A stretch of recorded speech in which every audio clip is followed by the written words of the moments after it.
नमस्कार, मैं रवीश कुमार। 1990 का वो साल था जब मेरे जैसे हजारों छात्र लाखों मजदूरों के साथ अपने राज्य बिहार से पलायन कर रहे थे, एक नए अवसर की तलाश में। उसी साल कश्मीर से लाखों की संख्या में कश्मीरी हिंदू पलायन करने के लिए मजबूर किए जा रहे थे। शरणार्थी और प्रवासी में जमीन आसमान का फर्क होता है। हम बीच बीच में अपने घरों को लौटते रहे हैं और जब भी चाहें लौट सकते हैं, हमेशा हमेशा के लिए। लेकिन जो शरणार्थी होता है उसे मालूम नहीं कि कब वो लौट सकता है, लौट भी सकता है या नहीं लौट सकता है। हमारा घर उजड़ा नहीं था, हम उजड़े हुए घरों को छोड़कर दिल्ली की तरफ नहीं निकले थे। लेकिन जो कश्मीरी हिंदू दिल्ली की तरफ निकले थे, उनका घर, उनकी गलियां, उनके मोहल्ले, उनके अपने, उनके मंदिर, उनकी तमाम यादें, सब कुछ उजाड़ दी गई थीं। एक ऐसे दौर में जब विस्थापित होना एक सामान्य, स्वाभाविक और आर्थिक प्रक्रिया है, इस दौर में कश्मीरी हिंदू और पंडितों के प्रति जो हमारी संवेदना है वो किस तरह से बनती है, किस तरह से जुड़ती है, जुड़ती भी है या नहीं जुड़ती है। जब पूरा विश्व विस्थापितों से बन रहा हो, एक नया स्वरूप ले रहा हो, वैसे में ऐसे तमाम लोग जो शरणार्थी बनकर आए हैं और जो पीछे एक तरह से एक खूनी अतीत को अपने वर्तमान के रूप में देखते रहते हैं, याद करते रहते हैं, वो कैसे अपने इस पहचान को लेकर दिल्ली शहर में या हिंदुस्तान में या फिर पूरी दुनिया में घूमते रहते होंगे। ये कार्यक्रम पूरी तरह से एक तरफा है। इसे संतुलित करने के नाम पर सरकार की तरफ से किसी को नहीं बुलाया गया है। इसे संतुलित करने के नाम पर सेकुलर मोर्चा के किसी प्रवक्ता को नहीं बुलाया गया है और इसे संतुलित करने के नाम पर किसी मानवाधिकार कार्यकर्ता को भी नहीं बुलाया गया है। इसमें सिर्फ वो लोग हैं जो विस्थापित हुए, जो कश्मीर के हिंदू हैं, जो पंडित कहे जाते हैं, जैसे हम समझते हैं। आज बोलेंगे ये लोग और सुनेंगे हम लोग। राहुल, पहला सवाल मैं आपसे ही जानना चाहता हूं कि ये दास्तान बहुत लंबी है, लेकिन ऐसे दर्शकों के लिए और खासकर मेरे जैसे लोगों के लिए भी जो बहुत कम जानते हैं कश्मीर के बारे में, कहां से ये बात शुरू की जाए जिससे ये समझ में आए कि 19 जनवरी 1990 का दिन क्यों कश्मीरी पंडितों के लिए एक खास दिन है, एक पत्थर की तरह चिपका हुआ है सीने में। देखिए, चूंकि मैं पत्रकार और लेखक हूं, तो मैं बात शुरू करता हूं आज के कश्मीर से। देखिए, कश्मीर में कुछ मूल समस्याएं हैं, उनकी कुछ शिकायतें हैं, चाहे वो ह्यूमन राइट्स वायलेशन को लेकर हो, चाहे वो armed forces special power act के रिमूवल को लेकर हो। लेकिन इसके अलावा ये भी सच है कि पिछले कुछ सालों में जो आर्मड इंसर्जेंसी है, मिलिटेंसी जो है, उसकी रीढ़ की हड्डी वहां तोड़ दी गई है। तो काफी हद तक जो स्थिति है वहां सामान्य हो गई है और ये काम आर्मी ने नहीं किया है, वहां के लोकल पुलिस ऑफिसर्स ने किया है, जो यंग कश्मीरी मुस्लिम पुलिस ऑफिसर्स हैं, उन्होंने बहुत बढ़िया काम किया है। और इस टाइम वो समय आ गया है जब हम ट्रूथ एंड रिकंसिलिएशन की बात करते हैं कश्मीर को लेकर। पर मेरा ये मानना है कि ये ट्रूथ एंड रिकंसिलिएशन तब तक संभव नहीं हो पाएगा जब तक इस बात पर कंसेंसस नहीं होगा कि कश्मीर में 1989-90 में क्या हुआ। इस बात की बहुत दुर्भाग्यपूर्ण बात है कि पिछले 20 साल में एक बहुत ही सिस्टमैटिक तरीके से एक प्रोपेगेंडा, एक अनट्रूथ फैलाया गया है। प्रोपेगेंडा क्या है कि साहब इतने हजारों परिवार जो हैं, लाखों लोग जो हैं, जो बेघर हो गए, उनके पीछे उस टाइम के जो तत्कालीन गवर्नर थे जगमोहन साहब, उनका हाथ है या स्टेट का हाथ है। ये बिल्कुल सरासर झूठ है और ये तब से शुरू हुआ 23 साल पहले 19 जनवरी 1990 को हुआ। एक छोटा सा समुदाय जो है, माइनॉरिटी कश्मीरी पंडित्स, कुछ 3.5 लाख लोग वहां जो रहते थे, हजारों लाखों की संख्या में जो मेजॉरिटी के लोग हैं कश्मीरी मुस्लिम जो हैं, वो मस्जिदों में गए और उन्होंने वहां पर नारे लगाने शुरू किए, जिसमें कई सारे नारे थे। मैं 2-3 गिनवाना चाहता हूं ताकि दर्शकों को पता चले कि हम किस दौर से उस समय गुजरे हैं। उसमें कुछ नारे थे, यहां क्या चलेगा निजाम मुस्तफा, आजादी का मतलब क्या, ला इलाहा इल्लल्लाह। और सबसे जो डराने वाला स्लोगन उसमें था, वो कश्मीरी में इस तरह कहा जाता है, अचगच पन्नुई पाकिस्तान बट्टो रस्ती बटन इंसान, जिसका मैं अनुवाद हिंदी में अपने दर्शकों के लिए करना चाहता हूं। इसका मतलब यह है कि हमें अपना पाकिस्तान चाहिए without Kashmiri Pandit men but with their women, उनकी महिलाओं के साथ हमें यह पाकिस्तान कश्मीर में बनाना है। तो इस तरह की स्थिति से हम गुजरे। मुझे एक पंक्ति याद आ रही है जो उपन्यासकार शमा कौल ने अपने नॉवल दर्दपुर में लिखा है।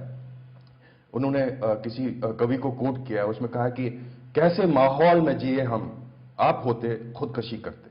तो मेरा ये कहना है कि अब हमें आगे बढ़ने की जरूरत है, लेकिन ये तब तक संभव नहीं हो पाएगा जब तक इस बात पे कंसेंसस नहीं होगा कि 1989-90 में जो दो कम्युनिटीज हैं कश्मीर में, जो कश्मीरियत की बात करते हैं, जो सोशल फैब्रिक था कश्मीर का, वो एकदम टॉर्न अपार्ट हो गया था, वो फट चुका था पूरी तरह से।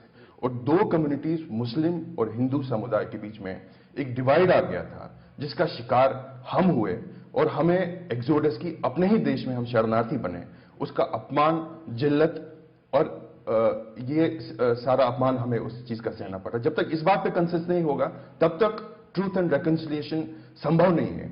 राहुल पंडिता ने टिक्कू साहब जो शुरुआत में बात की, मेरे ख्याल से एक एहसास तो हो रहा है कि वहां क्या हुआ। कश्मीरियत की बात कर रहे थे, हम ये जानना चाहते हैं कि 1990 के पहले के क्या हालात थे, किस तरह का वहां पर उसकी सामाजिक बुनावट थी, जहां पर आप लोग वहां तमाम कम्युनिटी के साथ मिलकर रह रहे थे। ये इसमें कोई दो राय है नहीं कि 1990 तक एक ऐसा माहौल था कि कश्मीरी पंडित वहां रह रहा था, ठीक तरह से रह रहा था। उसने लगातार रिकंसिलिएशन प्रोसेस शुरू की थी 1947 से ही। हम उसमें जानना जरूरी जाएंगे। कुछ ऐसे थे, कुछ लैंडलॉर्ड थे कश्मीरी पंडितों के, एकदम से जब नई सरकार आ गई तो उन्होंने विदाउट कंपेंसेशन लैंड दे दिया, टारगेट बन गया कश्मीरी पंडित, ही एक्सेप्टेड इट। फिर उसकी जॉब्स लिए गए बिकॉज वो ज्यादा पढ़ा लिखा था and he was getting the jobs, एक ही सरकारी नौकरियां ही मिलती थी, ही गॉट रिकंसाइल्ड टू इट। उसने सर्वाइवल सीखा था, वो बड़ा सर्वाइव करता रहा। एक दरवाजा बंद होता था, वो दूसरा दरवाजा खोलता था, अपना काम चालू रखता था, उसका कोई शक नहीं था। लेकिन इन द मीन टाइम एक प्रोसेस पाकिस्तान से शुरू हो रही थी बराबर 1947 से, जहां कश्मीरी मुसलमान को उकसाया जाता था पाकिस्तान के हक में और हिंदुस्तान के खिलाफ। कई कोशिशें की गई, वो कामयाब नहीं हुए। कश्मीरी मुसलमान ने बाय एंड लार्ज उसको रिजेक्ट किया, उस थ्योरी को रिजेक्ट किया। लेकिन फिर सडनली एक प्रोसेस चालू थी, उसको भूलिए नहीं, एक प्रोसेस चालू थी। प्रोसेस इतनी चालू थी कि हमें पता ही नहीं लगा, वी डिडंट नो। हमारे दोस्त, हमारे मित्र, सारे हमारे कश्मीरी मुसलमान उनके साथ उठते बैठते थे। मैं तो आज ये भी कहता हूँ शायद उनको भी नहीं मालूम होता। लेकिन फिर 1919 जनवरी 1990 को क्या हुआ, उस बेस बिल्कुल बनी हुई थी। आपको शायद ये जानकर यू विल बी सरप्राइज कि अस्पतालों में, गवर्नमेंट बिल्डिंगों में, it's not a one day's job, it must have been, ये उन्होंने किया होगा हफ्तों अगर महीनों नहीं। अस्पताल के SMHS हॉस्पिटल बहुत बड़ा अस्पताल है, मैं वहां गया, मैंने वहां देखा, वहां प्लास्टर की हुई थी वॉल्स, ला शर्किया, ला गर्बिया, इस्लामिया, इस्लामिया। हम क्या चाहते, रिपब्लिक ऑफ अल जमहूरिया इस्लामिया कश्मीर, ये चीजें हैरानगी की बात, कोई इनको छूता ही नहीं। बार्स बंद किए गए, सिनेमा हॉल्स बंद किए गए, और उसकी तरफ सरकार का ध्यान ही नहीं रहा कि 15 अगस्त को लाइट नहीं जलाओ, ब्लैकआउट करो। जिसने ब्लैकआउट नहीं किया उसको गोली मार दी और किसी ने कोई चिंता ही नहीं की। ये प्रोसेस एक चलती रही और सरकार, मुझे आज तक समझ नहीं आ रहा कश्मीरी पंडित को टारगेट क्यों बनाया गया, क्यों बनाया गया, आज तक मुझे समझ नहीं आया। तोशखानी साहब करते रहें काफी। तोशखानी साहब, आप अगर गलत इतिहास लिखेंगे तो उसके रास्ते में हमारी स्मृति आ जाएगी, हमारी यादें रुकावट बनकर खड़ी हो जाएंगी। इसी बात को मैं चाहता हूं कि आप आगे बढ़ाइए। पहले मैं ये कहना चाहता हूं कि ये बात सही नहीं है कि अचानक 19 जनवरी 1990 को एक आतंकवाद का विस्फोट हो गया। हाँ, नहीं, वो प्रक्रिया तो बताया टिक्कू साहब, प्रक्रिया उन्होंने बताई, लेकिन उन्होंने कहा कि वो जैसे को रह रहा था, रह नहीं रहा था, सह रहा था। और उस सहने की प्रक्रिया में वो अपने आप को खो रहा था, वो मार्जिनलाइज यानी हाशिए पर कर दिया गया था। सिर्फ नौकरियों का सवाल नहीं था, उसकी अस्मिता पर भी चोट हो रही थी। और उस सब को वो जैसे तैसे निभाने की कोशिश इसलिए कर रहा था कि अपनी मातृभूमि से वो उखड़ना नहीं चाहता था, अपने देश से वो उखड़ना नहीं चाहता था, इसलिए वो जैसे तैसे समझौता कर रहा था। और 1990 की 19 जनवरी से पहले 1986 में भी एक प्रकार का समझे पर्दा उठाया गया, जबकि कश्मीरी पंडितों को अनंतनाग में उन पर आक्रमण किए गए, उनके मकान जलाए गए, उनके मंदिरों को तोड़ा गया, उन्हें हर तरह से हरास किया गया। वो एक पर्दा उठाव वाली बात थी, एक प्रिल्यूड था। और उस समय भी कश्मीरी पंडितों के सामने यह सवाल आ गया था कि क्या हमें कश्मीर में रहना हमारे लिए संभव है। उस समय भी यह सवाल आया था, लेकिन उस समय जैसे तैसे उन्होंने समझौता कर लिया। उसके बाद 1990 में जो कुछ हुआ वो एक लंबी प्रक्रिया की चरम सीमा थी और तब जाकर वो वहां पर विस्फोट हुआ। और ये जो प्रक्रिया थी ये 47 से ही चल रही थी। ये कहना गलत है कि उस समय सब लोग शांति से वहां बैठे हुए थे और प्रेम और प्यार का वातावरण था। प्रेम और प्यार का वातावरण नहीं था, वातावरण केवल ये था कि जैसे तैसे जिंदा रहना है, अपने देश को, अपनी मिट्टी से हम अलग हो नहीं सकते हैं, इसलिए वहां निभा रहे थे। डॉक्टर शक्तिभान, हम जानना चाहते हैं कि अभी आपने 3 लोगों को सुना, इस पूरी प्रक्रिया में जब आप लोग विस्थापित होकर दिल्ली आए और अपनी ज़िंदगी को नई तरीके से आप लोगों ने शुरू किया, कश्मीर को कैसे याद करते रहे आप लोग? देखिए, मैं कश्मीर में जब 19 जनवरी की बात हो रही है 1990, उस दिन की कि कैसे हमारा पलायन हुआ, एटलीस्ट कैसे मेरा पलायन हुआ, मैं ये कहना चाहूंगी कि उस दिन विंटर था, इतनी बर्फ थी, सब कोहरा लगा हुआ था और मैंने हॉस्पिटल फोन किया शाम को 8 बजे ये पता करने के लिए कि जिनको जो मैंने सर्जरी की थी वो पेशेंट्स ठीक हैं क्या, क्योंकि नॉर्मली वहां से आता था रोज ही फोन उस वक्त, जी सब ठीक है, तो कोई जवाब नहीं मिला क्योंकि हॉस्पिटल के सब टेलीफोन कट चुके थे। तो मैंने जो टेलीफोन डिपार्टमेंट का इंजीनियर था, एई जो था टेलीफोन्स का, उसके घर फोन किया। तो जो मैंने टेलीफोन किया, काफी देर के बाद उनकी मिसेज आई फोन पे। मैंने कहा कहाँ हैं वो? तो कहते ऊपर हमारी 2 लड़कियां हैं, उनको हमने एटिक में रखा है, उन्होंने दरवाजा बंद किया है, वहां पर पेट्रोल केरोसिन लेके और वो घास लेके खड़े हैं कि अगर ज्यादा ये लोग हमें तंग करें कि हमने लड़कियों की इज्जत बचानी है, तो वो वहां पर बैठे हैं अपना उनको जलाने के लिए। ये था उस वक्त का माहौल। और वो लास्ट डे था जब मैंने अपने घर को पलट के देखा। मैंने कहा ये घर है, अच्छा अब मैं कभी नहीं देखूंगी, और मैंने वो कभी नहीं देखा। लेकिन ये त्रासदी मन में जो है कि आप जिस जगह पैदा हुए, बड़े 50 साल तक आपने काम किया, आपकी वो कर्मभूमि थी, और वहां जब आप जाएंगे कहाँ रहेंगे? मैं जाऊंगी, जरूर जाऊंगी। जिस दिन वहां पर हम कश्मीरी पंडितों के लिए एक सेपरेट होमलैंड नहीं होगा, जरूर जाऊंगी, उस दिन जाऊंगी।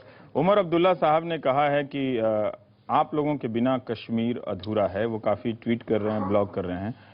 हम छोटे से आप कहना चाहती हूँ, हाँ। ये ट्वीट करना तो डिफरेंट है, what is the reality, that is important. ये राजनीतिक मजबूरियां क्या है? बहुत छोटा ब्रेक है, हम छोटे से ब्रेक के बाद लौटेंगे तो इस सवाल को और थोड़ा सा आगे बढ़ाएंगे। छोटा सा ब्रेक लेते हैं अभी।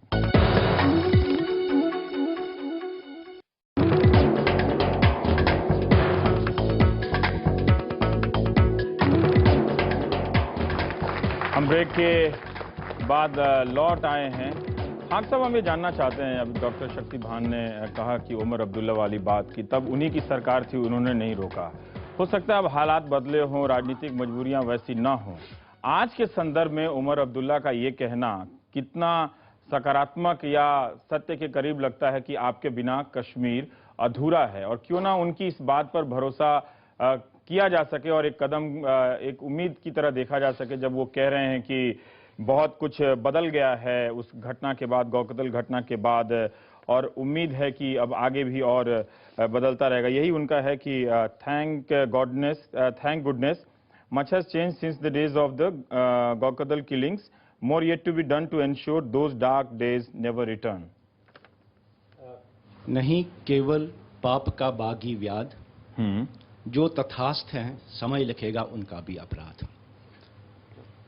थोड़ा एक्सप्लेनेशन के लिए, व्याध शिकारी, तथास्थ जो अलूफ उस टाइम पे रहे। तो 1990 में खाली शिकारी ही अपराधी नहीं थे, जो अलूफ रहे उनका भी समय इतिहास लिखेगा, उनका भी समय, उनकी कहानी भी लिखेगा। जहां तक कि फारूक उमर अब्दुल्ला का कहना है कि हमें शायद पीछे का बोलकर आगे बढ़ना चाहिए, मैं उन्हें याद दिलाना चाहता हूं कि कश्मीर में 1990 से लेकर आज तक क्या बदला, कि जो वो चाहते हैं कि कश्मीरी पंडित अब वापस आएं और एक नई कहानी शुरू कर दें। अगर आप देखें, कश्मीर में मुख्य रूप से पिछले 22 सालों में 3 राजनीतिक धाराएं बह रही हैं। एक जो कहती है कि हमें पाकिस्तान चाहिए, 2 जो कहती है कि हमें आज़ादी चाहिए, और 3 जो कहती है कि हमें ग्रेटर ऑटोनॉमी और प्री 53 पोजीशन चाहिए। ये 1990 में यही माहौल था, 2002 में भी यही माहौल है। तो कश्मीरी पंडितों के लिए क्या बदला, एक्सेप्ट कि रेटोरिक बदला, एक्सेप्ट एक लिप सर्विस बदली। कश्मीरी पंडित इन तीनों धाराओं में विश्वास नहीं रखता, नहीं इन तीनों धाराओं में यकीन नहीं रखता है। जब तक कि कश्मीरी पंडित भारत का संविधान, भारत की ट्रेडिशंस, भारत के कॉन्स्टिट्यूशन के प्रति कश्मीर में ना रहे और उसके लिए आप उतने कंडीशंस क्रिएट न कर पाए, तब तक कश्मीरी पंडितों को कहना कि ये आप आइए, अब तो हालात बदल चुके हैं, आई थिंक एक महज एक लिप सर्विस है। ये दिल से कही हुई बात नहीं है, दिमाग से कही हुई बात। दिल से कही हुई बात नहीं है, दिमाग से कही हुई बात है।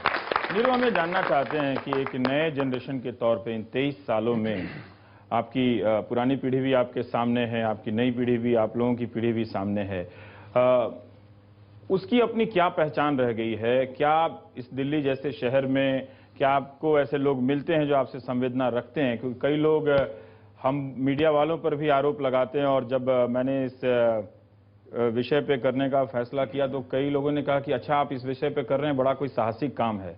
मैं ये जानना चाहता हूं कि ये मसला ऐसा क्यों है कि हम बोलने से घबराते हैं और आपके दोस्त यार जो भी हैं वो इस पर खुलकर बात करने से घबराते हैं? ऐसा है भी या नहीं, मैं आपसे जानना चाहता हूँ। नहीं, ऐसा है, बहुत अच्छे से है, बिकॉज ये चीज़ मैंने भी एक्सपीरियंस किया।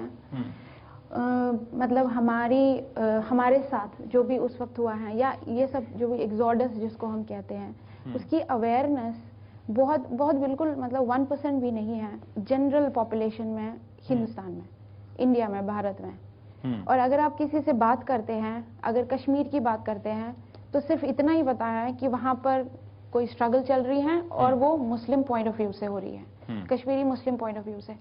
बहुत कम, जैसे मैं एक इंस्टेंस बताती हूँ, मैं तब मेरे कलीग थे और वो हिमाचल से थे, तो उन्होंने, जैसे इन्होंने बताया था कि घर जाने की बात है, तो मैं, जैसे आपने स्टार्ट में बताया कि मैं बिहार जाता हूँ और इनके पास वैसा कुछ बोलने के लिए नहीं है, he made me realise that point of time. जैसे उसकी छुट्टियां वगैरह होती थी कि हाँ मुझे छुट्टियों में वापस घर जाना है, बट जब उसने मुझसे पूछा तो मैंने कहा एट द मोस्ट मैं जम्मू जा रही हूँ, जो कि मेरा घर लग ही नहीं रहा है।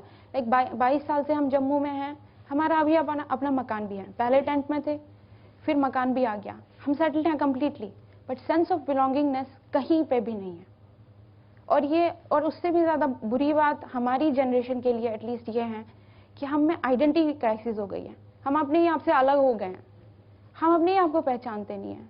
ये सबसे बड़ी नेगेटिव पॉइंट आ चुका है हमारी एग्जिस्टेंस का, हमारी जनरेशन का, जिसका कंपनसेशन कोई फारूक अब्दुल्ला की ऐसी कोई बात, या किसी भी टेररिस्ट ऑर्गेनाइजेशंस भी, या जो भी है हुर्रियत वगैरह बोलते रहते हैं आप आ जाओ, ये सब चीज़ें, ये सब लोग इसका कंपनसेट कर ही नहीं सकते हैं। ये भरोसा बनता क्यों नहीं पंडित साहब, एक निष्पक्ष रूप से, क्योंकि यहाँ राजनीतिक दल के नुमाइंदे नहीं हैं, फिर भी हम ये जानना चाहते हैं ये पहचान क्यों कश्मीर के बाहर नहीं बन सकी? मैं इस सवाल का जवाब थोड़ी देर बाद दूंगा। पहले डॉक्टर तोशखानी जी ने जो कहा कि हम रह नहीं रहे थे, सह रहे थे, और वो सहना 47 से नहीं था, क्योंकि जब तक आप इसके इतिहास में नहीं जाएंगे, इसका मूल नहीं पकड़ पाएंगे। कुछ 650 साल से कश्मीर की पहचान बिगाड़ने की कोशिश हो रही है। हम लोग कश्मीर के मूल निवासी हैं, हमारे पूर्वज हजारों साल कश्मीर में रहे हैं, लेकिन पिछले 650 साल से वहां की भाषा, वहां की आस्था, वहां का रहन सहन, सब कुछ, वहां की तहजीब, वहां की संस्कृति, इसको बदलने की कोशिश की जा रही है। हम लोग सहते हुए, अपमानित होते हुए, पिटते हुए, लुटते हुए वहां रहे, लेकिन जब आतंकित किए गए, मारे जाने लगे, तब हम उखड़ करके आए, और पहली दफे 1990 में उखड़ कर नहीं आए, उखड़ते रहे। हम लोग पिछले 600 साल से कई दफे उखड़ करके आए। सवाल ये, मैं केवल एक छोटा सा उदाहरण दूंगा। मेरे पूर्वज थे कृपाराम भट्ट दत्त, वो आए थे गुरु तेग बहादुर के पास, उसी जनेयू की रक्षा के लिए उनसे कहा था कि हमें पीटा जा रहा है, मारा जा रहा है और हमें कन्वर्ट किया जा रहा है, हमारा धर्मांतरण हो रहा है। तो शीश गुरु तेग बहादुर जी ने हम लोगों के लिए दिया था, इसके ना भूलिए। तो नहीं, वो ठीक है, मैं ये जानना चाहता हूँ जो उन्होंने कहा है कि तमाम राजनीतिक दल, जब मैं 90 के दशक में खुद दिल्ली आया था तब काफी कश्मीरी पंडितों की बात होती थी, अब क्यों नहीं होती? जहां तक मैं जानता हूं अब कोई नहीं करता। मैं बताऊं, इसका एक जवाब दे दीजिए, फिर मैं तोशखानी साहब के पास आता हूं। हमारी बात इसलिए मुझे लगता है नहीं होती है कि हमने बंदूक नहीं उठाई है, हमने जलाया नहीं है किसी घर। बहुत लोगों की बात होती है जिन्होंने बंदूक नहीं उठाई है। और क्या राजनीतिक दलों ने आपका इस्तेमाल किया? हम लोगों का वोट क्या नहीं है कि हम किसी को जिताया हरा सकें। हाँ, आज की परिस्थिति में हमारे लोकतंत्र में जो गणित है वो जीतने और हारने पर मैसर है। अगर आप किसी को जिताया हरा नहीं सकते तो आप एग्जिस्ट नहीं करते, आप हैं ही नहीं, ये स्थिति है। हाँ, एक सेकंड। हाँ, शील जी ने जहाँ पे बात छोड़ी, आपने बार बार पूछा कि क्यों ऐसा हो रहा है कि हमारे बारे में सोचा नहीं जा रहा, बात नहीं हो रही हमारे बारे में। हाँ, देखिए, ये जानने के लिए मैं आपसे अनुमति चाहूंगा कि एक थोड़ा सा पर्सपेक्टिव देना पड़ेगा। कश्मीर की जो आवाम है उसको एक इतना माइन्यूटली नहीं बता पाऊंगा, इतना संक्षिप्त नहीं करूंगा कि वो हिंदू और मुसलमान है। मैं एक सोच की बात करना चाहता हूं, एक सोच जो वहां पे सन 47 में इन्होंने 600 साल का जिक्र किया। 600 साल में हमारा 6 बार पलायन हुआ वहां से। ये बड़ा दुर्भाग्य की बात है, एक सेक्युलर इंडिया में, सेक्युलर कॉन्स्टिट्यूशन की देखरेख में हमारा 7वां पलायन हुआ और 22 साल हो गए किसी को नहीं। इसकी वजह बहुत बहुत अहम है, जो हम बिल्कुल, जब भी आप कश्मीर की बात करते हैं आप उसको नजरअंदाज करने की कोशिश करते हैं, जो एक इंटेंशन है। इसका पर्सपेक्टिव, आप जब कश्मीर की बात करते हैं आप ये भूलते हैं कि कश्मीर एक जियोपॉलिटिकल एंटिटी है। क्या है वो? जम्मू कश्मीर और लद्दाख, जो जम्मू का प्रांत है, क्षेत्रफल में और आबादी के तौर पर लगभग बराबर है कश्मीर के साथ। हिंदू और मुसलमानों की आबादी लगभग बराबर है, लेकिन आज तक इसके बावजूद कि कश्मीर के मुसलमान पृथकतावादियों ने जम्मू में अपने जड़ें बनाने की कोशिश की, उनको वहां पे कोई कामयाबी नहीं मिली। डोगरा राज्य से अगर कोई भी आवाज, चाहे वो हिंदू मुसलमान सिख ईसाई है जो जम्मू में रहते हैं, जो डोगरे हैं, वो ये आवाज आई है कि हमें कश्मीरवादी की जो पॉलिटिकल हेजेमनी है उससे हमें निकलना है। हमें दफा 370, आर्टिकल 370 से हमें निकाल दीजिए, हमें भारत के साथ नजदीक आना है। अब लद्दाख का प्रांत लीजिए, क्षेत्रफल में जम्मू कश्मीर से कहीं ज्यादा, दोनों प्रांतों से कहीं ज्यादा उसका क्षेत्रफल है। आबादी वहां पे लोगों की जो लद्दाखी हैं, बुद्धिस्ट हैं, मुसलमान हैं, लगभग बराबर है। वहां पे पृथकतावादियों ने वहां पे कोशिश की ये पृथकतावाद का जहर फैलाने की, कामयाबी नहीं मिली। आवाज क्या आती है लद्दाख से कि हमें जो श्रीनगर से जो राजनीति चलती है उसकी हेजेमनी से हमें आजादी दी जाए और हम यूनियन टेरिटरी चाहते हैं लद्दाख के लिए। तो जब हम कश्मीर की बात करते हैं तो आप कहीं पे भी बात करें, प्रवक्ता जो कश्मीर का बनता है वो जो ये मान के चलता है कि कश्मीर की जो समस्या है वो क्या है, जो मोहम्मद अली जिन्ना की जो टू नेशन थ्योरी के चश्मे से देखा जाता है, दूसरे हिस्से को नहीं देखा जाता। टू नेशन थ्योरी की बुनियाद पर जो भारत का विभाजन हुआ, हिंदू और मुसलमान एक अलग अलग दो कौमें हैं, उसके ऊपर जो विभाजन हुआ वही पृथकतावादियों का एक प्रीमाइस है। वही ये मान के चलते हैं कि जो अगर कश्मीर का जो मुद्दा है वो उस पार्टीशन का एक अधूरा लेफ्ट ओवर एजेंडा है। अगर आप उसको इस नजरिए से देखेंगे तो आपको तब लगेगा कि ऐसा क्यों हो रहा है। सन 47 में जब ये सब चल रहा था, महात्मा गांधी ने जरूर वहां पे एक आशा की किरण देखी थी। मैं 1 मिनट और लूंगा इसके लिए। उन्होंने जरूर आशा की किरण देखी थी कश्मीर में, श्रीनगर में बैठ के देखी थी, लेकिन वो भूल गए जो पीओके जिसको आप कहते हैं, वहां पे एथनिक क्लींजिंग कंप्लीटली होगी। वहां पे एक दूसरी एक छोटा सा ब्रेक लेना पड़ेगा। ब्रेक के बाद जब लौटेंगे तो इस सवाल पे चर्चा करेंगे कि सांप्रदायिकता बनाम सेकुलर के चश्मे से देखे जाने या बचे जाने से कारण आपके मुद्दों का कितना नुकसान होता है, कितनी चुप्पी की परत उस पर डाल दी जाती है। हम इस छोटे से ब्रेक के बाद इस पर चर्चा करेंगे।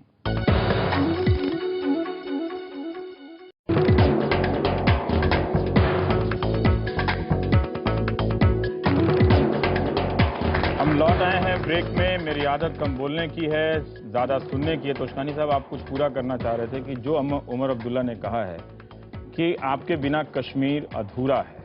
जी हाँ, उमर अब्दुल्ला साहब के हृदय में जो अचानक प्यार उमड़ आया है, मैं उनसे पूछना चाहता हूं कि एक और तो वो ये कह रहे हैं हमको भुलावे में डाल रहे हैं, हमारा जो जातीय संहार करने की कोशिश की गई, इसकी तुलना केवल ज्यूज के होलोकास्ट से की जा सकती है, उसको भूलने की, उसको हम भूल जाएं, ये कोशिश कर रहे हैं। दूसरी ओर से वो उन्हीं शक्तियों से, उन्हीं अलगाववादी शक्तियों को की खुशामद कर रहे हैं। कभी बॉर्डर्स को पोरस बनाने की, कभी वहां से जो आतंकवादी यहां से हथियारों की शिक्षा लेने गए थे उनके लिए रेड कार्पेट, लाल कालीन बिछाने की बात कर रहे हैं। कभी वो उन्हीं की बिल्कुल ऐसा लगता है कि वो उन्हीं की भाषा बोल रहे हैं कि जो AFS क्या मुख्यमंत्री आप लोगों के बीच आते हैं?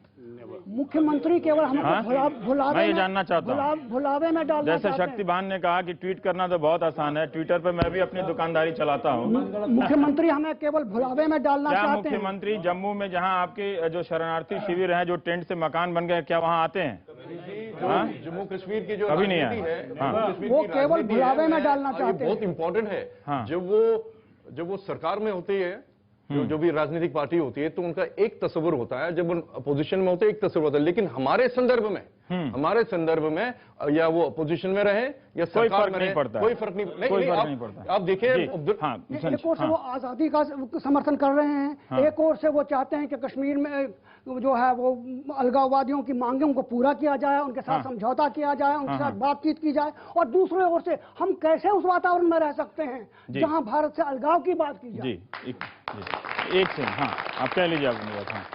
सर, मैं लॉयर हूँ। ये बाप और बेटे दोनों इतने इंटेलिजेंट बंदे हैं। पहले फारूक साहब, वो उनका पक्ष नहीं है इसलिए थोड़ा सा। नहीं, पहले फारूक साहब भी यहाँ जितनी शादियों में आते थे गले लगते हैं कि हम आपके बगैर अधूरे हैं। अब उमर साहब है, उमर साहब को अब यही एक पड़ी है कि किस तरह हम लोगों को गुमराह करें और इनको कहें कि जी मैं कितना इनके लिए उत्सुक हूं कि हम इनके बगैर अधूरे हैं। ऐसा क्यों कह रहे हैं? क्योंकि आप वोट बैंक तो है नहीं। ये सब मनगढ़ंत कहानी। They don't want it. It is only from what he rightly said, from his mind, not from the heart. इसके मैं आपको कुछ उदाहरण दूंगा। जितने भी कश्मीर से लोग आए हैं उनकी सफरिंग उन्होंने देखी नहीं है। मैं एक छोटा सा उदाहरण दूंगा। एक प्रोफेसर JNK में नौकरी कर रहा था, प्रोफेसर वायरिकू, यूनिवर्सिटी डिपार्टमेंट ऑफ मैथमेटिक्स में ही was one of the top professors. और जब ये एक्सोडस हुआ, जब वो यहाँ आए, उनको सैलरी नहीं मिली। सैलरी के लिए उनको बेचारे को अब यहाँ हाई कोर्ट में रिट दायर करनी पड़ी। मैं आपको JNK का स्टैंड बता दूंगा, कश्मीर का स्टैंड। जब रिट हमने फाइल करी तो कश्मीर के डिपार्टमेंट का रिप्लाई जो है, रजिस्ट्रार एंड वाइस चांसलर का, इनको मालूम नहीं होगा, वो लिखते हैं और वो भी एफिडेविट में कि ये जब चले गए इन्होंने अपने साथ पूरी लाइब्रेरी ले ली। शॉकिंग। 2.5 लाख रुपया उनका एडजस्ट कर लिया कि इनको सैलरी नहीं मिली क्योंकि उन्हें लाइब्रेरी ले गए। रात को लोग भागे, जान बचाकर भागे, लेकिन लाइब्रेरी लेकर लोग भाग रहे थे। आप कह लीजिए, थोड़ा समय कम होता जा रहा। देखिए, एक सवाल उठा कि आफ्टर ऑल कश्मीर, मैंने पहले भी पूछा हमारा कसूर क्या था कश्मीरी पंडितों को। लेकिन मैंने आपसे बताया 47 से पाकिस्तान की हर एक चाल नाकाम हुई। उन्होंने इन्फिल्ट्रेशन की, उन्होंने पेल्बिसिट फ्रंट बनाया, उन्होंने पॉलिटिकल कॉन्फ्रेंस बनाई, कश्मीरी मुसलमान ने उसका साथ नहीं दिया। फिर उन्होंने एक और चीज सोची कि चलो हिंदुस्तान में ही रहने दो कश्मीर को, लेकिन इसको इस्लामिक रिपब्लिक बनाओ। तो उसमें कौन आड़े तुम्हारे आता है? तुम्हारा कश्मीरी पंडित नोन फेस एक तो है, एक तो काफिर है, एक तो हिंदुस्तानी है, इसको तो दफा करो। और उसको इस बेदर्दी से दफा किया कि कहते कहते मैं यहाँ सारे रो पड़ेंगे। कैन यू इमेजिन, एक ब्यूटीफुल कश्मीरी पंडित औरत को first she is raped, then she is sawn into 2, आरे पर लगाकर उसके 2 टुकड़े किए गए। माई ओन सिस्टर 29 अक्टूबर अपने बड़े भाई के घर से आ रही है, हब्बा कदल में उसको गोली मारकर हलाक कर दिया। और अभी तो ये छोड़िए, वो तो 90 तक किससे और ऐसे हालात में कोई प्रोफेसर लाइब्रेरी लेकर भाग जाए। देखिए, एक सेकंड, 1 मिनट। इनका कोई भी बड़ा त्योहार हो, इनका एक ही नारा होता है, ये मुल्क हमारा है, इसका फैसला हम करेंगे। मीन्स इंडिया पाकिस्तान का मैच हो, अगर इंडिया जीतेगी तो गालियां हमको, पाकिस्तान जीतेगी तो नारे। इसका ये चीज हमको नहीं। संक्षेप में जी। मैं ये अभी भी कहना चाहता हूं कि मेजॉरिटी, मैं आज भी कहना चाहता हूं, कश्मीर में ये जो सुशील पंडित ने एक बहुत बड़ी बात की, हम क्यों इरेलेवेंट हैं। एक तो हम वोट बैंक नहीं है, और दूसरा हमने कलाशनकोफ नहीं उठाया। और कश्मीर में क्यों पाकिस्तान की ये साजिश नाकाम हुई, क्योंकि लोगों ने उनका साथ नहीं दिया। लेकिन कलाशनकोव जब आ गया 2%, 3% साथ में साइलेंट मेजॉरिटी रह गए। मुझे अफसोस उनका, वो क्यों नहीं बोलते, वो हमारे पास आकर यहाँ क्या बोलते हैं, वहां क्यों नहीं बोलते। आ रहा हूँ हमें इस बात का राहुल मैं एक बात यहाँ पर बार बार उठ रही है कि हमारी बात इसलिए नहीं सुनी गई कि हमारे हाथ में बंदूक नहीं था और हमारे हाथ में वोट की ताकत नहीं थी। एक और सवाल उठा रहे हैं कि हमें इस बात का भी अफसोस है कि जब हमारे साथ हो रहा था तो वहां के लोग चुप क्यों थे। एक मेरा अपना सवाल भी है कि इस मसले को क्यों सांप्रदायिकता बनाम सेकुलरवाद के विवादों के बीच में दबाने की कोशिश की जाती है। क्यों किसी बुद्धिजीवी को लगता है कि कश्मीरी हिंदुओं की बात करेंगे तो सांप्रदायिकता के किसी लाइन को हम पार कर जाएंगे। रवि साहब, जो सारा डिबेट हुआ इसमें मेरी एक आध असहमतियां हैं जिसे मैं नोट कराना चाहता हूं। एक तो जो हम इतिहास की बात करते हैं, मुझे लगता है कि इतने गहरे इतिहास में हमें अब जाना नहीं चाहिए। जो हम 650 साल पुरानी बात करते हैं या हजारों साल पुरानी बात करते हैं, क्योंकि एंसेस्टर्स जो थे, पूर्वज जो थे हम सब के, वो किसी के भी पूर्वज जो थे दूध के धुले नहीं थे। तो अब हमें सिर्फ मॉडर्न बात करनी चाहिए, आधुनिक जो हाल फिलहाल में हमारे साथ हुआ 47 से जो हमारे साथ हुआ। और ये जो AFSP रिमूवल को लेकर जो बातें हैं, मुझे लगता है उनकी जो त्रासदियां हैं, जो वो लोग वहां झेल रहे हैं और जो उनकी कुछ जेन्युइन प्रॉब्लम्स है, उसकी तरह हमें थोड़ा संवेदनशील होना चाहिए। लेकिन इसके अलावा जो आपने सवाल मुझसे किया, वो दिक्कत ये हो गई है कि पिछले कुछ सालों में जो सारा जर्नलिज्म है या सिविल लिबर्टीज की जो संगठन है, एक पूरा स्ट्रेट जैकेटेड मामला हो गया है कि अगर आप मान लीजिए माओइस्ट इंसर्जेंसी की बात करते हैं या ट्राइबल्स के हक की बात करते हैं, तो आप लेफ्ट विंग पत्रकार हैं और वो फैशन में हैं। लेकिन अगर आप कश्मीरी पंडित के त्रासदी की बात करते हैं तो ऑटोमेटिकली ये लोग समझते हैं कि वो राइट विंग एजेंडा का एक हिस्सा है। तो ये सबसे बड़ी त्रासदी है जिसे मैं अपने काम के द्वारा हमेशा तोड़ने की कोशिश करता हूं। इससे दुर्भाग्यपूर्ण बात कोई और नहीं हो सकती। दूसरी, ये जो चुप्पी की बात कर रहे थे, देखिए कई बार ये सवाल हमसे उठा कि साहब कुछ 100 लोग मारे गए, 500-600 लोग जो है 89-90 में मारे गए कश्मीरी पंडित समुदाय के, तो उसे आप जेनोसाइड करार नहीं दे सकते। लेकिन मेरा मतलब कहना यह है कि अगर आप मैग्नीट्यूड में देखें तो रवांडा में लाखों लोग मारे गए एथनिक क्लेंजिंग में, या बोस्निया में एथनिक क्लेंजिंग में मारे गए, उस मैग्नीट्यूड में हो सकता है कश्मीरी पंडित नहीं मारे गए हो। लेकिन जेनोसाइड सिर्फ लाशों से नहीं बनता, जेनोसाइड बनता है डर से, जो आपने हमारे दिलों में पैदा किया 89-90 में, जो इस फॉर्मूला पे चला कि आप एक आदमी को मार दीजिए और हजारों लोग भाग जाएंगे। कुछ ग्राफिक डिटेल्स का भी वर्णन किया है मेरे कुछ साथियों ने। और ये पाकिस्तान की बात हुई, पाकिस्तान ने जरूर उकसाया है और आर्म्स ट्रेनिंग उस समय दी है, लेकिन ये जो सारी हत्याएं हैं, ये जो सारे अपराध हुए हैं 1989 में, इसको करने वाले पाकिस्तान से कोई लश्कर तोयबा के टेररिस्ट नहीं आए, ये वहां के लोकल बॉयज ने उस टाइम ये किया है। डाउनटाउन श्रीनगर में बीके गंजू साहब थे, जिनके घर मिलिटेंट आए और दरवाजा खटखटाने, और वो अपने एटिक में जो ऊपर सबसे मंजिल होती है राइस के ड्रम में छिपे, और उनको वो खोज नहीं पाए और वो निकल गए थे। जब वो निकल रहे थे तो उनकी एक पड़ोस में जो उनकी महिला थी, ओल्ड श्रीनगर में घर काफी आसपास रहते हैं, बिल्कुल क्लोज रहते हैं, तो उनकी पड़ोस की जो महिला थी, उन्होंने टेररिस्ट को बताया, उन लोगों को बताया कि गंजू साहब जो हैं वो राइस के ड्रम में छुपे हुए हैं। वो वापस गए और उन्होंने उस राइस के ड्रम में ही गंजू साहब की हत्या कर दी और उनकी पत्नी को फोर्स किया कि वो खून से सने हुए जो चावल हैं वो खाएं। या मेरे एक मित्र ने गिरजा टिक्कू की बात की थी, ये भी बात बहुत उठी कि हमने साहब उस टाइम उन्हीं को मारा जो पुलिस इन्फॉर्मर थे या पुलिस में काम करते थे। गिरजा टिक्कू जी टीचर थी, जिनका अपने ही लोगों ने, उनके अपने ही कलीग्स ने, अपने ही पड़ोसियों ने अपहरण किया और उनकी आंखों पर पट्टी बांध दी गई थी। उनमें से एक की आवाज उन्होंने पहचानी, और जब उनका रेप हो रहा था, बलात्कार हो रहा था, सामूहिक बलात्कार हो रहा था उस टैक्सी में, उन्होंने उस आवाज को पहचाना और कहा कि तुम भी हो क्या इसमें।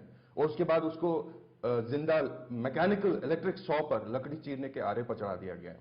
एक छोटी सी बात मुझे याद आती है, मैंने ये कहीं पढ़ा था, एक जूइश महिला ने अपने मेमोर में लिखा, वो ऑस्ट्रिया में रह रही थी और उसके बाद जब उन्हें कॉन्सेंट्रेशन कैंप में जाना पड़ा, वो 3 साल कॉन्सेंट्रेशन कैंप में रहकर आई, उसके बाद हिटलर जब मारा गया, उसके बाद जब वो वापस अपने घर लौट कर आए तो उनकी रास्ते में उनको एक पड़ोसी मिला और पड़ोसी ने कहा बहुत ही नॉर्मल तरीके से, जैसे कुछ हुआ ही ना हो, वो कहा कि बड़े दिनों से दिखाई नहीं दे, कहां थे तुम। और यही हाल जो है कश्मीर में है। मैं इसकी एक उपमा देता हूं, ये वैसा एक एम्बैरेसमेंट है उनके जहन में, जैसे बहुत बड़े बिजनेसमैन है, व्यापारी है, उनकी बेटी जो है किसी ड्राइवर के साथ भाग जाती है, उस तरह का एम्बैरेसमेंट है, उसके बारे में वो बात नहीं करना चाहते। बड़े दिनों से दिखाई नहीं दिए, कहां थे तुम। दर्शकों से भी बात करना चाहेंगे लोगों से, आप संक्षेप में अपनी बात कह लीजिए। ये मैं एक तस्वीर दिखाना चाहता हूँ। सन 47 में जब कश्मीर में नया कश्मीर का नारा चला, ये औरतें खड़ी हैं, आजकल आपको जब कश्मीर की औरतों का आपका नजरिया दिखता है, वो सिर्फ आंखें दिखती है, कुछ नहीं दिखता। पार्लर्स के पर रोक है, सिनेमा हॉल्स बंद है। ये कश्मीर की औरतें हैं, बंदूक उठाकर इनका एक नारा था, हमलावर खबरदार, हम कश्मीरी है तैयार। इसमें हिंदू औरतें भी हैं, मैक्सिमम हिंदू औरतें हैं। जो हमारा साथ हुआ वो इस एक सोची समझी साजिश के साथ हुआ। यहाँ पर कोई है ऐसा जो गैर का कश्मीरी है और जो इन पैनलिस्ट से कुछ पूछना चाहता है? एक सेकंड, इन लोगों की बातों का भी जवाब दीजिए कि इन्होंने कैसे समझा, कैसे देखा आपके मसले को।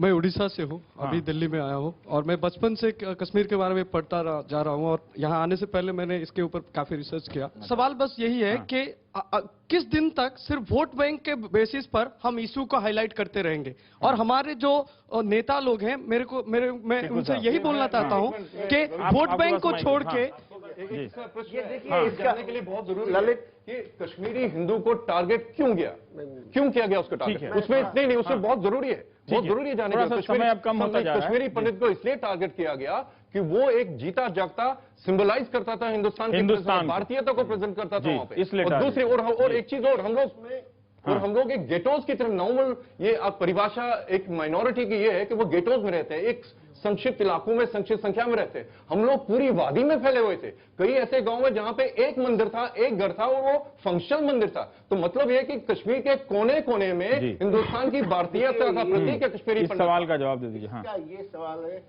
आप उड़ीसा से आए हैं, बहुत ध्यान से। ये कसूर है भारत की जनता का, ये टोटल कसूर है भारत की जनता का, जिन्होंने हमें इग्नोर किया, हमें नोवेयर लैंड में पीपल बना दिया और अब हमें इनविजिबल बना दिया। ये कसूर है।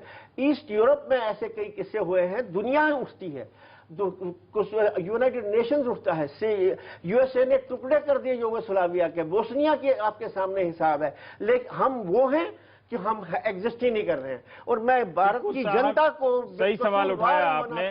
राजनीतिक दलों पर हम आरोप लगाकर, जैसे वो आरोप एक दूसरे पर लगाकर मसले को घुमाते हैं, अपनी जिम्मेदारियों से बचते हैं। कोई और सवाल है किसी का? हाँ, प्रश्न पूछना चाहता हूँ कि जो कश्मीरी हिंदू निकाले गए 10 लाख की संख्या से कश्मीर से बाहर आतंकवाद के चलते, सर हमारी सोल्यूशन की बात कीजिए, हमें वापस जाना है, कैसे जाएंगे हम वापस? सर हमने एक ब्लूप्रिंट भारत की सरकार को दिया है कि हमारे लिए एक यूनियन टेरिटरी का वहां पे निर्माण किया जाए, उस पर कोई बात क्यों नहीं कर रहा है? मेरा सवाल है, उस पर कोई बात क्यों नहीं कर रहा है? उस पर कोई बात नहीं कर रहा है। और कोई सवाल आप दर्शकों से? मैं पूछना चाहती हूँ कि इंडियन गवर्नमेंट ने और इंडियन आर्मी ने क्या उस टाइम पे कोई भी हेल्प की, कोई आगे आया? No, absolutely not. Indian government ने तो एब्डिकेट की अपनी रिस्पॉन्सिबिलिटी।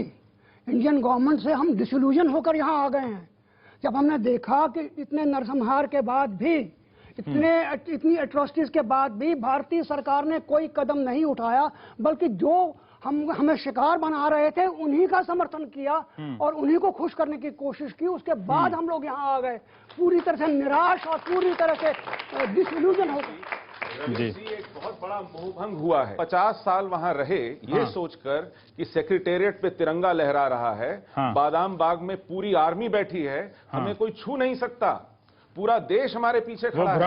वो भ्रम टूटा कि आप कायर हैं, आप कैसे भाग के आगे, you should have fought back. I said no, we were like bund in the chawal. How can a bund, चावल में जितने बंड होते हैं, चावल बहुत ज्यादा होता है और बंड तो कितने होते हैं, बंड you understand.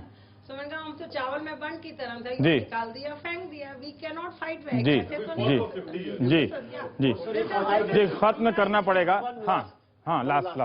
I wanted to quote Akhtar Mohiuddin, हमारे कश्मीर के बहुत बड़े लिटरेचर पद्मश्री अवार्डी रहे हैं जी। उन्होंने कश्मीरी पंडित को कश्मीरी में बोलता था, है याची खुदा सबुन बदफुल, that is it is God's grain of rice. There is a small insect in Kashmir, multi coloured है, वो बोलता है इसको तो यार पालना चाहिए, बेचारा तो हार्मलेस क्रीचर है, और इसके साथ हमारा ये welcome as a tourist but not as people. सैलानियों की तरह स्वागत किया जाता है लेकिन लोगों की तरह कोई बुलाता नहीं है। ऐसे कार्यक्रमों की एक सीमा होती है कि समय कम होता है, तो हमें यह खत्म करना पड़ेगा। और जैसा कि टिक्कू साहब ने कहा कि इस पूरे मसले पर कसूर जनता का है कि वो अपने लोगों की समस्याओं को राजनीतिक दलों के मैनिफेस्टो से आगे निकलकर और उससे आगे पढ़कर नहीं समझना चाहती है। मैं भी यही चाहता हूं कि आप लोग तमाम राजनीतिक मसलों पर इसी तरह से गहराई से दिलचस्पी लें। कुछ लोगों को कुछ लोगों के भरोसे मत छोड़िए, हम लोग बनिए और हम लोग देखें।